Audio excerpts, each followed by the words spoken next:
3, 2, 1, go music! Hello everyone, welcome back to my channel. आजभोलि टिकटकमा यो सङमा फोटो विथ ट्रान्जेक्सन एकदमै ट्रेनिङमा रहेको छ।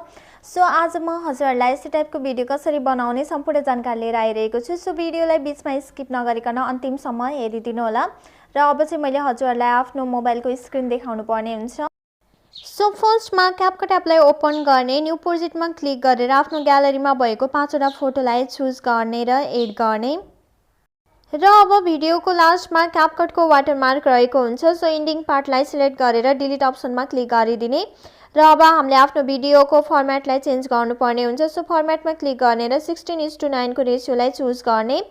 र अब हामीले आफ्नो फोटोलाई रोटेट गर्नुपर्ने हुन्छ। सो फोटोलाई सिलेक्ट गर्ने, एडिट अप्सनमा क्लिक गर्ने, रोटेटमा क्लिक गरेर सबै फोटोलाई रोटेट गर्ने।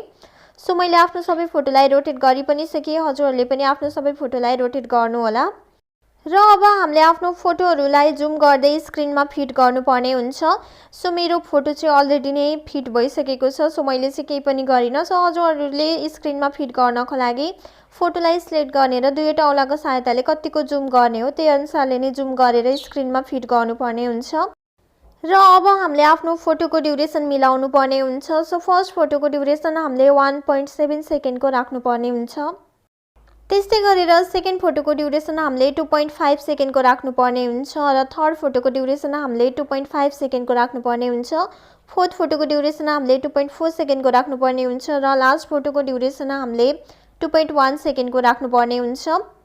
अब हामीले फोटोमा एनिमेसन लगाउनु पर्ने हुन्छ। सो फोटोलाई सिलेक्ट गर्ने, एनिमेसनमा क्लिक गर्ने, कम्बो अप्सनमा क्लिक गर्ने र फर्स्ट फोटोमा हामीले बाइसेक्ट टु एनिमेसनलाई लगाउनु पर्ने हुन्छ। सो बाइसेक्ट टु एनिमेसनमा क्लिक गर्ने।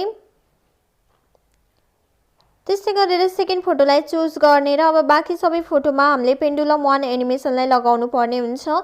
सो फोटोलाई सिलेक्ट गर्ने र पेन्डुलम 1 एनिमेसनमा क्लिक गर्ने र लास्टमा हामीले टिक अप्सनमा क्लिक गर्नुपर्ने हुन्छ।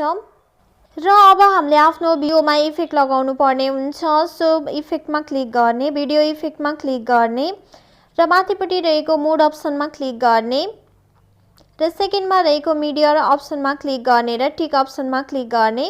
र अब हामीले यसको ड्युरेसन फर्स्ट फोटोको ड्युरेसनसँग मिलाउने र कपी गर्दै फोटोको ड्युरेसन मिलाउँदै फुल भिडियोमा नै यो इफेक्टलाई युज गर्ने। सो मैले फोटोको ड्युरेसन मिलाउँदै कपी गर्दै फुल भिडियोमा यो इफेक्टलाई युज गरि पनि सकेँ। हजुरहरूले पनि यसरी नै ड्युरेसन मिलाउँदै कपी गर्दै फुल भिडियोमा युज गर्नु होला। सो अब हामीले आफ्नो भिडियोमा अर्को इफेक्ट लगाउनको लागि भिडियोको स्टार्टिङ पोइन्टमा जाने, भिडियो इफेक्टमा क्लिक गर्ने, फ्रेममा क्लिक गर्ने र यहाँनिर सेकेन्ड लाइनको थर्डमा रहेको कलर फस्फोरसमा क्लिक गर्ने र यसको ड्युरेसन हामीले फुल भिडियोमा नै लगाउनु पर्ने हुन्छ। र अब हामीले आफ्नो भिडियोमा साउन्डलाई एड गर्नुपर्ने हुन्छ। सो अडियोमा क्लिक गर्ने, एक्सट्र्याक्टेडमा क्लिक गर्ने, भिडियोलाई सिलेक्ट गर्ने, इम्पोर्ट साउन्ड ओन्ली अप्सनमा क्लिक गर्ने। सो हाम्रो भिडियोमा साउन्ड आइसकेको छ र अब हामीले यो भिडियोलाई आफ्नो ग्यालरीमा सेभ गर्नको लागि माथि रहेको एरो अप्सनमा क्लिक गर्नुपर्ने हुन्छ। सो यहाँनिर थोरै टाइम लाग्छ र हाम्रो भिडियो चाहिँ ग्यालरीमा सेभ हुन्छ। र लास्टमा डन अप्सनमा क्लिक गरिदिने। सो अब फेरि न्यू प्रोजेक्टमा क्लिक गर्ने, अघि सेभ गरेको भिडियोलाई चुज गर्ने र एड गर्ने र अब लास्टमा क्यापकटको वाटरमार्क रहेको हुन्छ। सो इन्डिङलाई सिलेक्ट गरेर डिलिट अप्सनमा क्लिक गरिदिने। सो भिडियोलाई सिलेक्ट गर्ने, एडिट अप्सनमा क्लिक गर्ने र रोटेट अप्सनमा क्लिक गरेर भिडियोलाई रोटेट गर्ने। र अब हामीले फर्मेटमा क्लिक गर्ने र 9:16 को रेसियोलाई चुज गर्ने र अब हामीले भिडियोलाई जुम गरेर स्क्रिनमा फिट गर्ने। सो हाम्रो भिडियो रेडी भइसकेको छ र अब हामीले यो भिडियोलाई आफ्नो ग्यालरीमा सेभ गर्नको लागि माथि रहेको एरो अप्सनमा क्लिक गर्ने।